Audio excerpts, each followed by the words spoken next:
Olá a todos, meu nome é Paula, eu sou residente do segundo ano de Medicina de Família e Comunidade pela Santa Casa de Misericórdia de Votuporanga. E hoje a nossa aula vai ser sobre osteoporose na atenção primária à saúde. A osteoporose, ela é uma desordem esquelética que é caracterizada pelo comprometimento da massa óssea, né? Principalmente da resistência óssea, aumentando o risco de fraturas. Porque na osteoporose a gente vai ter uma diminuição da densidade, a força desse osso e da qualidade óssea. É muito comum na osteoporose a ocorrência por fraturas de baixo impacto, de baixa energia. Então vai ser caracterizado essa fratura por fragilidade. É uma fratura devido a essa baixa densidade e qualidade do osso. Então, são traumas de baixa energia, como queda da própria altura, principalmente nos pacientes mais idosos ou mulheres na pós-menopausa, baixo impacto de um trauma que vai causar uma fratura nesses ossos. A osteoporose, geralmente, ela vai precisar de um exame de rastreio ou de um exame de imagem. O diagnóstico clínico, por exemplo, ele só é possível em estágios muito avançados. Então, geralmente, nós vamos ter que fazer uma associação. Os fatores de risco, por si só, que nós vamos ver algum, eles não permitem predizer a massa óssea do paciente. E o diagnóstico clínico, como eu disse, é só em estágios muito avançados. A baixa densidade mineral óssea, né, que é a DMO, ela é vista principalmente no colo do fêmur e é um ótimo preditor de fraturas. Quando essa densidade mineral óssea ela vai abaixando, ela vai reduzindo, um desvio pradão, por exemplo, nós vamos aumentando o risco de fratura de 2 a 3 vezes. Então, a apresentação clínica é uma doença praticamente silenciosa. Nós vamos vendo uma perda de estatura do paciente, né? Então, como é mais comum em pacientes mais idosos, vai ocorrendo a diminuição, né, da estatura do paciente. Um aumento da cifose, que é um aumento, como a gente consegue ver na imagem ao lado, que é um aumento da curvatura lombar. Uma diminuição de marcha, uma diminuição de performance motora. Mas lembrando que a osteoporose é uma doença silenciosa. Não causa muitos sinais e sintomas. Então, quais são os principais fatores de riscos que vão estar envolvidos na osteoporose? A idade avançada, uma história prévia de fratura, o gênero feminino devido à chegada da menopausa, os usos prolongados de corticoides, baixo índice de massa corporal IMC, os pacientes fumantes, pacientes com maior tendência à imobilidade, pacientes com tendência à osteoporose secundária, ao uso de medicamentos, cirurgias, ingestão de álcool crônico. Os locais mais comuns de fratura: fraturas de coluna lombrosacra, fraturas de radiodistal e fraturas de fêmur proximal. Por que isso é importante na atenção primária ou na atenção secundária? Porque essas fraturas, elas causam dor, incapacidade física, imobilidade e comprometimento da qualidade de vida. Então, é um caso oneroso para a saúde pública, né? Um idoso com uma fratura de fêmur proximal, por exemplo, é um idoso que vai para a cirurgia, é um paciente com internação hospitalar prolongada, é um paciente que quando ele vai para casa, ele vai restrito, vai acamado, necessidade de fralda, aumento do número de medicamentos, comprometimento de cuidadores. Então, é um assunto bem importante para a saúde pública. Aqui eu coloquei de novo não fatores de risco, mas explicando um pouco mais sobre esses fatores de risco, né? Então, o que são pacientes de idade avançada? Considerado mulheres com mais de 65 anos, né? Maior ou igual a 65 anos. Homem de 70 anos aproximadamente, né? O homem ele não tem esse fator de diminuição da produção hormonal do hormônio masculino. Temos que ter cuidado com mulheres com mais de 50 anos, com fator maior ou igual a 50 anos, com fatores de risco para fraturas. Então, uma mulher com hiperparatireoidismo, ou uma mulher que toma corticoide, ou uma mulher que fez uma cirurgia bariátrica. Prestar atenção em indivíduos que já tiveram uma fratura com mais de 50 anos, aí a gente tem que ter um acompanhamento para rastreamento da doença, né? A gente vai ter que fazer um rastreio a cada 2 anos para ver a eficácia do tratamento em pacientes já diagnosticados com osteoporose ou com fator de risco, né, como a osteopenia. Adultos com comorbidades ou em uso crônico, por exemplo, de corticoides, a gente vai fazer um acompanhamento em pacientes que a gente vai ter que fazer a suspensão da terapia de reposição hormonal em mulheres. Pacientes no uso de corticoide, por exemplo, é um fator de risco, a gente vai ter que ter rastreio no primeiro ano, a cada 6 meses. Depois, depois de um ano, a gente vai fazer um rastreio anual para observar como está a estabilidade dessa massa óssea. E aí os métodos diagnósticos, né? Então, a radiografia, ela é um exame que ela é utilizada. Desculpa, vamos voltar. A radiografia tradicional não é o exame mais utilizado para rastreio. Ela detecta a perda de massa óssea quando ela já está numa perda de 50 a 30% da sua densidade mineral óssea, numa perda de 30 a 50% da sua resistência óssea. Então, o raio-x de ossos longos não é o melhor exame para rastreio. A tomografia computadorizada quantitativa. Ela é capaz, sim, de aferir a densidade de ossos axiais, sendo mais comumente utilizada para avaliar a densidade da coluna lombar. É uma técnica menos acurada, mais demorada e mais cara do que a densitometria, que nós chamamos de DEXA. Os exames laboratoriais, nesse caso, ele não vai ser feito para diagnóstico, ele vai ser feito no rastreio e depois no acompanhamento futuro desse paciente. Aqui eu listei alguns exames importantes para o acompanhamento futuro e para o tratamento desse paciente. Então, o hemograma, fatores de inflamação, então VHS, PCR, creatinina vai ser importante para a gente determinar a taxa de filtração glomerular desse paciente e excluir outras doenças que pode causar osteoporose. Ureia, TGO, TGP, gama-GT, cálcio, que vai ser bem importante, albumina, fósforo, que participa do metabolismo do cálcio, magnésio, paratormônio, vitamina D, fosfatase alcalina. Se ela estiver alterada, a gente vai ter que associar umas bilirrubinas e gama-GT, urina simples. Em alguns casos, calciúria para determinar a ingesta de cálcio desse paciente, creatinúria, relação cálcio e creatinina na amostra isolada pela urina, glicemia, hemoglobina glicada, tireoide, TSH. Esses exames laboratoriais, eles são necessários para o diagnóstico diferencial de outras patologias e também para o acompanhamento futuro e tratamento, como dito.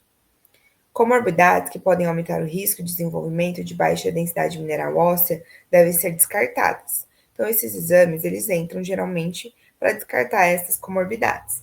Então, o hiperparatireoidismo, pacientes com má absorção, pacientes, né, pós-bariátrica, pacientes em anorexia, o hipertireoidismo, o hipotireoidismo, insuficiência renal crônica e doença de Cushing. E aí vamos falar sobre o principal método que temos de diagnóstico e que vai entrar no rastreio principal que nós temos no SUS. A densitometria óssea, que a gente chama de DEXA, é um método sensível e preciso. Ele permite a medida da massa óssea e correlação com riscos de fratura em mulheres na pós-menopausa, sem contar da baixa radiação que esse equipamento emite. Qual que é a limitação? Ele não vai falar sobre a causa da osteoporose, ele vai ser um rastreio para determinar se o paciente tem osteoporose ou osteopenia. Ele não avalia a qualidade óssea. Ele depende da calibração e da manutenção de cada aparelho, e exames de fabricantes diferentes não são comparáveis. Por isso que a gente tem um score padronizado para conseguir fazer o diagnóstico de osteoporose ou osteopenia, porque os exames de cada fabricante, ele vê uma densidade mineral óssea. Então, quais são os sítios mais avaliados pela densitometria óssea? Coluna lombar, principalmente na região de L1 e L4. O colo do fêmur, principalmente o fêmur total. é o colo do fêmur, né? E o fêmur total proximal. E o antebraço, que é 1/3 do rádio. Ele vai avaliar o antebraço em casos que a coluna e o fêmur não podem ser avaliados. Então, ele vai ver aquele 1/3 do rádio para avaliar em casos de pacientes em que a coluna lombar, L1, L4, ou o colo do fêmur e fêmur total proximal não pode ser avaliado. Então, principalmente em pacientes com hiperparatiroidismo primário, pacientes muito obesos, com gordura de maior de 50% na área de projeção da coluna lombar ou da altura abdominal. Nesses casos, a gente utiliza o rádio no seu terço proximal, o antebraço. Então, os critérios da densitometria óssea, né? A gente usaria o BMD, que é um critério ideal, se a gente tivesse apenas um tipo de aparelho, um tipo de fabricante. Como fabricantes diferentes vão resultar em diferentes densidades minerais ósseas, né, de fatores, a gente vai precisar usar o T e o Z-score. E aí a gente fez essa padronização, que é o T e o Z-score, referências padronizadas que vão converter os resultados da densidade mineral óssea de diversos equipamentos em uma escala em comum. Então, por isso, a gente utiliza mais comumente no nosso dia a dia o T e o Z-score. Então, fabricantes diferentes produzem diferentes densidades minerais ósseas. E aí, a gente vai resultar num T e um Z-score semelhante, porque foi uma padronização realizada. Então, quais são os critérios diagnósticos de osteoporose pela DEXA, né, pela densitometria óssea? Então, para homens e mulheres maior que 50 anos ou mulheres na pós-menopausa, nós vamos usar o T-score. Quando o T-score for menor ou igual a menos 2,5 desvio padrão, a gente vai ter mais chances de fratura de fragilidade. Então, vai ser definida uma osteoporose grave estabelecida. Quando for menor ou igual a 2,5 desvio padrão, osteoporose. Menor ou igual a menos 1 desvio padrão, osteopenia. Para mulheres com menor de 50 anos ou na pré-menopausa, nós utilizamos aí o Z-score. Como a gente faz esse exame de rastreio mais em pacientes idosos, geralmente o T-score é o mais utilizado. Então, novamente, T-score, né, pacientes maiores de 50 anos. Maior ou igual a menos 1, normal, massa óssea normal. De menos 1 a 2,5 desvio padrão, osteopenia. Tem um aumento de risco de 4 vezes de fratura. Menor que 2,5 desvio padrão, 8 vezes risco de fratura, osteoporose. Com uma ou mais fraturas independente da massa óssea, um aumento de chance de mais de 20 vezes e uma osteoporose severa. O tratamento. O tratamento aqui é um tratamento multi. Nós vamos fazer o tratamento não farmacológico, farmacológico e vai ser uma tríade, né? Tratamento farmacológico. Então, não farmacológico. Hábitos de vida, então atividade física, prevenir as quedas, uso de medicamentos, né? Que podem prevalecer a osteoporose. O farmacológico.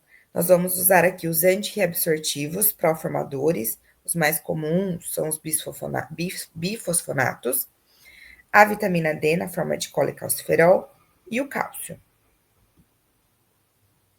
Então, o tratamento não farmacológico. A gente precisa, né, trabalhar na prevenção de quedas. Então, no caso de pacientes muitos idosos, otimizar as medicações que têm ação sedativas ou retirá-las, usar barras de apoio nos banheiros, que ficou tudo junto. Usar apenas tapetes antiderrapantes, luzes noturnas no quarto e no banheiros, uso de corrimão nas escadas, uso de andadores e apoio se necessário. Então, tudo que faz com que o paciente não tenha queda da própria altura, principalmente nos mais idosos. E a atividade física, nesse caso, ela precisa ser de contra-resistência, ou seja, uma atividade física com carga. Isso reduz o risco de fraturas, o risco de queda, melhora a agilidade, a força, a postura e o equilíbrio. O tratamento farmacológico, e aqui eu trouxe sobre o cálcio, né? A necessidade de cálcio em crianças, adultos, gestantes e lactantes, em miligrama dia. Então, a gente pode ver que em crianças e adultos jovens, né, a quantidade de cálcio que a gente precisa é somente para maximizar o pico de massa óssea. Em adultos e mulheres pós-menopausa, adultos já mais avançados e idosos, a gente já precisa de uma quantidade de cálcio para minimizar a perda óssea. Então, você vê que a quantidade de miligrama a dia vai aumentando a partir dos 50 a 51 anos. O cálcio alimentar. Trouxe uma tabela mais a título de curiosidade sobre quanto de cálcio que há nos alimentos. Então, a gente, às vezes, em pacientes adultos jovens, em crianças, a gente não precisa começar medicamento. Só orientar uma boa ingesta de cálcio, a gente consegue ter essa demanda que precisamos de cálcio por dia. Então, por exemplo, o leite integral, um copo, é 300 miligramas de cálcio por dia, né? Mas olha a absorção estimada de 96 miligramas. Um adulto, mais ou menos, precisa de 1.000 miligramas dia. Então, a gente vai ter que quantificar, ver a quantidade de cálcio na dieta desse paciente para estabelecer o início do tratamento medicamentoso ou não. Como que a gente pode fazer a suplementação de cálcio, né? Então, no SUS, atualmente, nós temos o cálcio na forma de carbonato. O carbonato de cálcio a gente pode indicar principalmente em crianças e adolescentes, mulheres grávidas, mulheres grávidas, mulheres em qualquer idade, homens e lactantes. Quando a gente vai reservar para o citrato de cálcio? A gente vai reservar mais para o citrato de cálcio em casos de acloridria. Lembrar que em casos de pacientes de cirurgia bariátrica, preferir o citrato de cálcio. Pacientes com litíase renal devido a menor absorção, menor formação de cálculos renais, preferir o citrato de cálcio. O fosfato tribásico a gente não utiliza muito na atenção primária, nem na secundária. Ele é reservado mais para homens e mulheres com mais de 70 anos com baixa ingestão de fósforo ou intolerância à lactose. Lembrar sempre de administrar em doses fracionadas, principalmente o carbonato. Vitamina D. As nossas necessidades fisiológicas de vitamina D variam entre 400 a 2.000 unidades dia, depende das condições de idade, condições laboratoriais associadas. Mas geralmente a gente fala uma média de 400 a 800 unidades dia de vitamina D. Uma exposição solar de 15 minutos por dia é suficiente para crianças e jovens, mas os idosos eles necessitam de uma reposição mais prolongada. Lembrando que as mulheres na pós-menopausa, acima dos 50 anos também. Estudos revelam faz que a reposição leva à redução de risco de fraturas e o aumento da força muscular e equilíbrio com diminuição do risco de quedas. O tratamento agora é com os bifosfonatos. Nós temos disponível na rede da Remumi, aqui em Votuporanga, o alendronato de sódio de 70 miligramas. E no alto custo, o risendronato, no caso de 35 miligramas. O ibandronato de 150 miligramas, atualmente somente na rede particular. Lembrando que o bifosfonatos de características orais, ele tem uma farmacocinética errática, pode ter efeito gastrointestinal importante, e em pacientes com algum tipo de lesão da mucosa do esôfago e estômago, eles não são muito indicados. Os efeitos colaterais mais comuns são náuseas, dispepsia, vômitos e diarreia. E lembrando que o paciente ele precisa ficar em jejum em pelo menos 1 hora, deve ser tomado com água e o paciente ele tem que ficar 1 hora sem deitar. O comprimido ele não pode ser absorvido ali no antro, no fundo gástrico ou esôfago, né? O paciente tem que ter uma boa digestão desse medicamento e lembrar dos efeitos das lesões gastrointestinais. Contraindicação são pacientes com insuficiência renal, com clearance de creatinina menor que 30, uma doença esofágica, como varizes de esôfago, megaesôfago, tudo que dificulta a absorção, né? E quando o paciente ele tem essa impossibilidade de ficar sentado por 1 hora. Os venosos. Temos aqui o ácido zoledrônico e o ibandronato. Lembrando que esses medicamentos têm seus critérios de indicação e eles podem causar em alguns pacientes a síndrome flu-like. O paciente pode ter uma hipertermia transitória e uns sintomas semelhantes a uma gripe, né? Mialgia, indisposição e náuseas. Os moduladores seletivos da recepção de estrogênio são menos utilizados. A gente tem um exemplo do haloxifeno. Ele vai produzir um aumento da densidade mineral óssea na coluna, no fêmur e na coluna vertebral. O haloxifeno é utilizado em 60 miligramas ao dia para fazer essa redução, né? Seu uso é indicado somente no paciente pós-menopausa com baixo risco de tromboembolismo venoso ou doença cardiovascular, assim como em pacientes que possuem contraindicação estabelecida para o uso do bisfosfonatos. Os efeitos adversos incluem câimbras em membros inferiores, sintomas vasomotores e tromboembolismo venoso.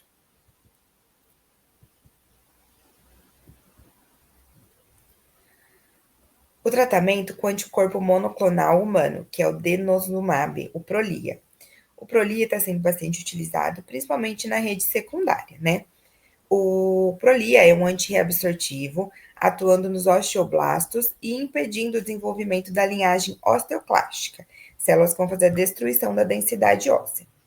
Ela foi estudada nesse estudo Freedom e viu uma prevenção de todos os tipos de fratura por 10 anos. O anticorpo monoclonal humano, ele é indicado para pacientes pós-menopausa e na osteoporose masculina, e também em condições no uso de glicocorticoide crônico. A dose atualmente recomendada é de 60 miligramas por dia pelo período de 6 meses, né?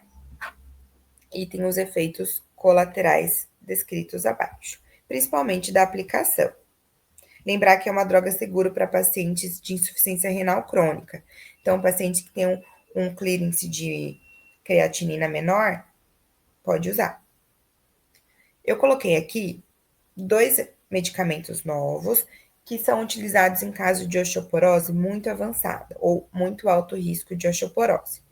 Aí nós temos a teripartida, que é um análogo recombinante do paratormônio, né?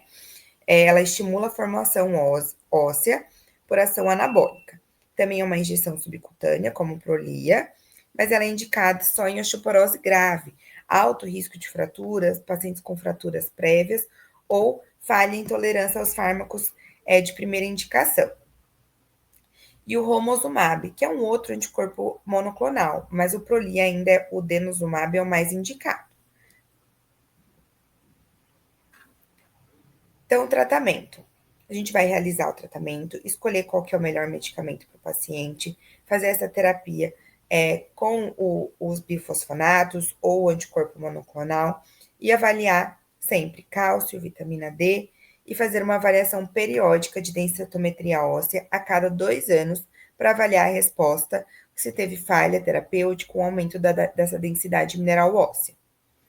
Então, a densitometria, como depois acompanhamento do tratamento, é indicada a cada 2 anos. Se não for paciente que usa glicocorticoide. Nesse caso, vai ser a cada 6 meses no primeiro ano e depois anual. O efeito na coluna lombar é mais rápido do que no fêmur. O objetivo principal desse tratamento e desse rastreio é a monitorização, verificar se o paciente não está perdendo a massa óssea e também se o uso correto do tratamento está sendo feito. Critérios de falência de tratamento. Ocorrência de uma segunda fratura de fragilidade durante o tratamento clínico. Fratura com perda da densidade mineral óssea de mais de 5% na coluna lombar ou mais de 4% no fêmur. Redução significativa dessa densidade mineral óssea, maior ou igual a 7%. E uma perda qualquer da densidade mineral óssea. O tratamento da osteoporose é, em princípio, de longa duração. As pacientes devem ser orientadas que essas drogas elas servem para prevenção e o tratamento adicional da osteoporose demora algum tempo para estabilização ou até para aumentar a densidade mineral óssea. Tanto que a gente vai reavaliar essa densitometria geralmente depois de 2 anos. Então, é um paciente prolongado. É um tratamento para prevenção de fraturas, né? Duração e o tipo de tratamento é baseado no julgamento clínico individualizado de cada paciente. Então, a gente vai juntar com os fatores de risco, o exame de acompanhamento depois de 2 anos, uso de medicação, né? E aí a gente vai individualizando de acordo com as características, necessidades e possibilidades. Mas lembrando que é um tratamento longo. E aqui eu coloquei um pouquinho sobre o FRAX. O FRAX é o Fracture Risk Assessment Tool. É uma ferramenta que foi desenvolvida para estimar o risco de fratura osteoporótica nos próximos 10 anos. Então, ele calcula a probabilidade em porcentagem de fratura em um indivíduo a partir de fatores clínicos de risco, com ou sem densitometria. Então, o FRAX ele é bacana porque ele vai utilizar a densitometria para pode utilizar ou não a densitometria para nos dar a probabilidade de um indivíduo ter uma fratura nos próximos 10 anos. O que ele considera? E aí eu coloquei aí o que o FRAX utiliza: idade, sexo, IMC, história prévia de fratura por fragilidade, história familiar de fratura de quadril, tabagismo, uso de corticoides, artrite reumatoide, doenças secundárias, quantidade do uso de álcool, e aí se tiver a densitometria óssea. O que ele vai fornecer para a gente? Um risco absoluto de fratura de quadril nos próximos 10 anos, o risco absoluto de fratura osteoporótica maior em 10 anos, principalmente na coluna vertebral, quadril e húmero, proximal e punho. E ele é usado na prática clínica para decidir quando a gente vai começar o tratamento farmacológico para osteoporose em conjunto com diretrizes locais. Lembrando que esses valores podem mudar de diretrizes para diretrizes. Mas ele vai ajudar a gente com densitometria ou sem densitometria a avaliar o risco desse paciente ter uma fratura nos próximos 10 anos e decidir quando o paciente ele se beneficiaria de um tratamento farmacológico para osteoporose. Aqui eu coloquei, né? Essa é a que a gente tem disponível no site da Abraço. A gente vai colocar, por exemplo, então, o peso, a altura do paciente, idade, se já teve fratura, se faz uso de glicocorticoide, etc. E aí embaixo a gente vai ter uma segunda parte que eu não coloquei, que é o paciente com densitometria, sem densitometria, e vai ter um questionário que a gente continua preenchendo para ele dar o risco de fratura nos próximos 10 anos. Então, qual medicação escolher? A gente pode usar o Frax até para isso. Qual é o risco de fratura desse paciente? Eu tenho alto risco de fratura? Eu posso usar os bisfosfonatos.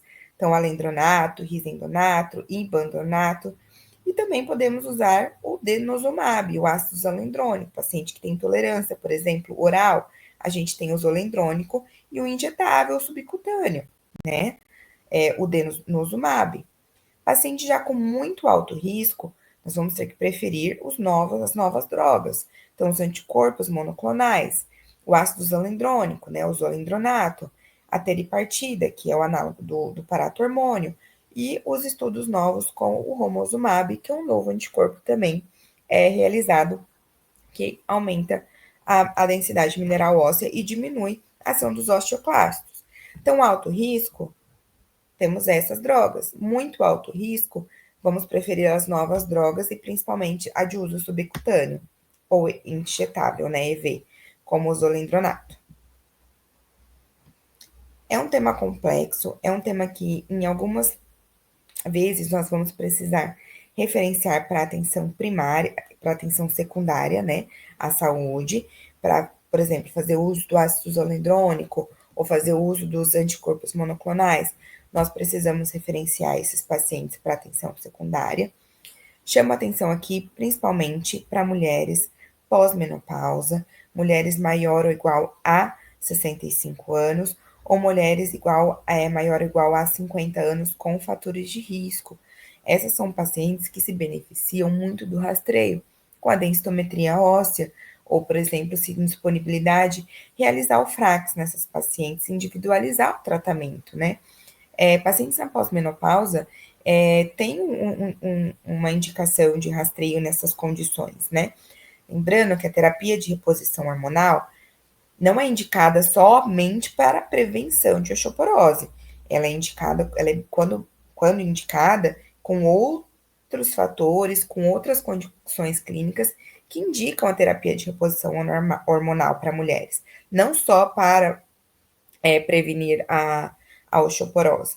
Mas, quando bem indicada e quando outros fatores estão associados, a terapia de reposição hormonal ela ajuda a atrasar essa diminuição da densidade mineral óssea, né?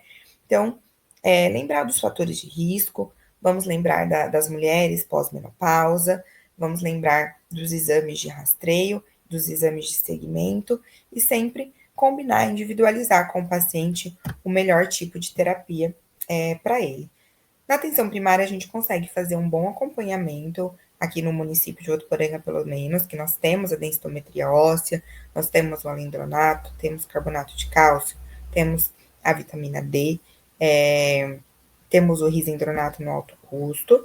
Então, a gente tem como fazer esse segmento na atenção primária, mas lembrar que pacientes com refratariedade, pacientes com muito alto risco pelo Frax, às vezes se beneficia de drogas mais complexas, pacientes com fraturas no meio do tratamento, com medicações de alto risco, beneficiam-se de segmento na atenção secundária, mas a atenção primária pode dar um excelente tipo de condição e de tratamento para esses pacientes, tá? Qualquer dúvida, estou à disposição e obrigada.